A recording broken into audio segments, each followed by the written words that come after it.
ఆంధ్రప్రదేశ్లో ప్రవహిస్తున్న నదుల్లో అతిపెద్ద నది గోదావరి. సగటున ఏడాదికి ఒకసారి వరదలు సంభవిస్తాయి. గతంలో ఎన్నడూ లేని విధంగా గోదావరి ఉగ్ర రూపంతో తెలుగు రాష్ట్రాలు అతలాకుతలం అయ్యాయి.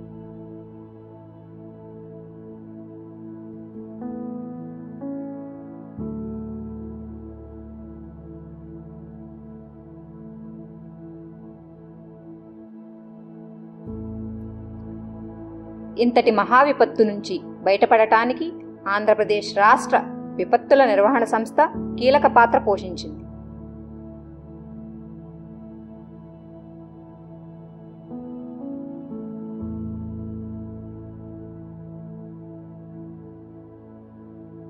ఆంధ్రప్రదేశ్లోని అల్లూరి సీతారామరాజు, కాకినాడ, తూర్పుగోదావరి, అంబేద్కర్ కోనసీమ, ఏలూరు జిల్లాల్లో వరద ప్రభావం చూపించింది.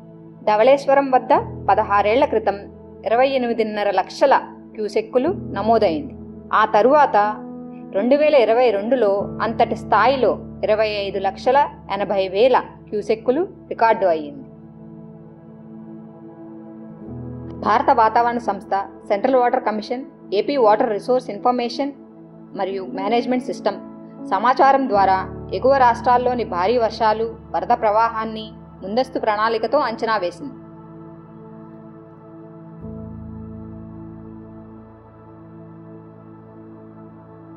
అదేవిధంగా జిల్లాల్లో కూడా కంట్రోల్ రూమ్ ప్రారంభించి టోల్ ఫ్రీ నెంబర్లతో ప్రజలకు అందుబాటులో ఉండి స్పందించాలని సూచించింది.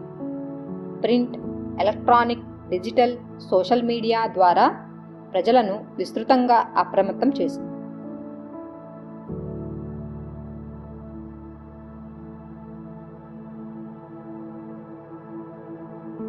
వరద ప్రారంభానికి ముందుగానే విపత్తు సంస్థలో 24 గంటలు అందుబాటులో ఉండే స్టేట్ కంట్రోల్ రూమ్ను ప్రారంభించింది.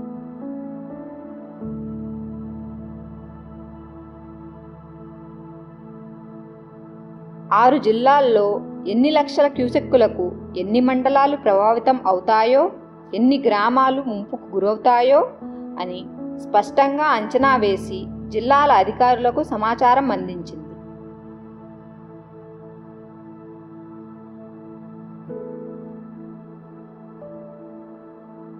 ఆ తరువాత వరద ప్రవాహాన్ని అంచనా వేస్తూ గంటకు క్షేత్రస్థాయిలోని అధికారులకు సమాచారం చేరవేసింది. ప్రభావిత జిల్లాల్లో ఎటువంటి ప్రాణ నష్టం జరగకుండా విపత్తు నుంచి గట్టెక్కించింది.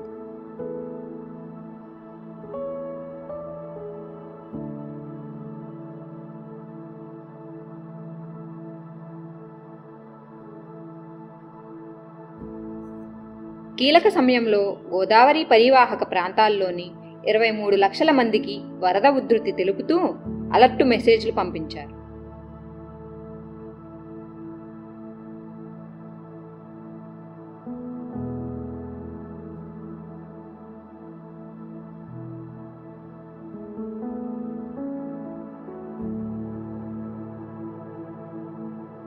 ఓవైపు వరద ఉధృతిని అంచనా వేసి మొదటి ప్రమాద హెచ్చరిక నుంచి 3వ ప్రమాద హెచ్చరిక వరకు ప్రతిక్షణం గమనించింది.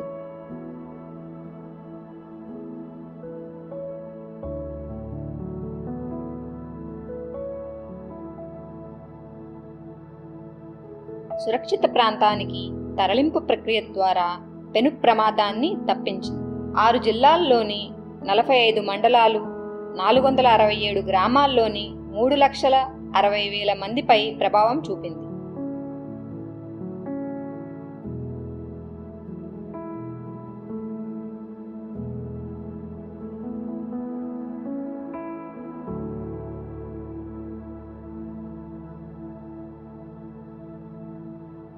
సీఎం గారి ఆదేశాల మేరకు స్టేట్ కంట్రోల్ రూమ్ నుంచి విపత్తుల శాఖ ప్రత్యేక ప్రధాన కార్యదర్శి సాయి ప్రసాద్ గారు, managing director doctor B R Ambedkar గారు దాదాపు 100 మంది సిబ్బంది నిరంతరం పనిచేస్తూ ఎనలేని సేవలు అందించారు.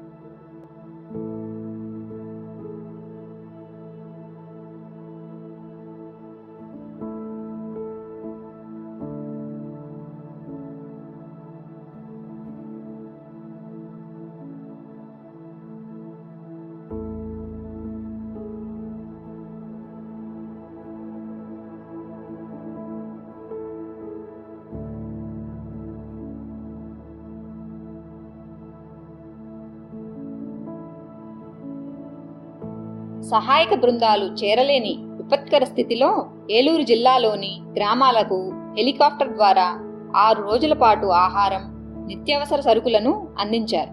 గర్భిణీలను సురక్షితంగా తరలించారు. 543 వైద్య శిబిరాలు నిర్వహించి వరదల నుంచి గట్టెక్కించారు. 10 ఎన్డీఆర్ఎఫ్, 11 ఎస్డీఆర్ఎఫ్, 3 ఇండియన్ నేవీ బృందాలు శ్రమించి క్లిష్టమైన పరిస్థితులలో 183 మందిని రక్షించారు. మరో 9,000 మందిని సురక్షిత ప్రాంతానికి తరలించారు.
ఆరుగురు సభ్యులతో కూడిన కేంద్ర బృందం క్షేత్రస్థాయిలో పర్యటించి జరిగిన నష్టాన్ని పరిశీలించారు.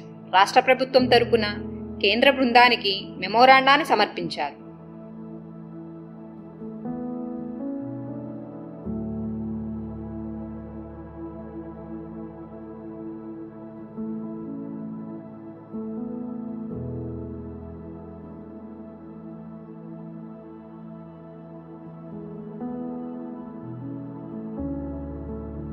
రెవెన్యూ, ఇరిగేషన్, మెడికల్, గ్రామ సచివాలయం, శానిటేషన్, ఇతర సిబ్బంది ప్రత్యక్షంగా పరోక్షంగా దాదాపు 40,000 మంది శ్రమించి 150,000 మందిని సురక్షిత ప్రాంతాలకు, 140,000 మందిని పునరావాస కేంద్రాలకు తరలించారు.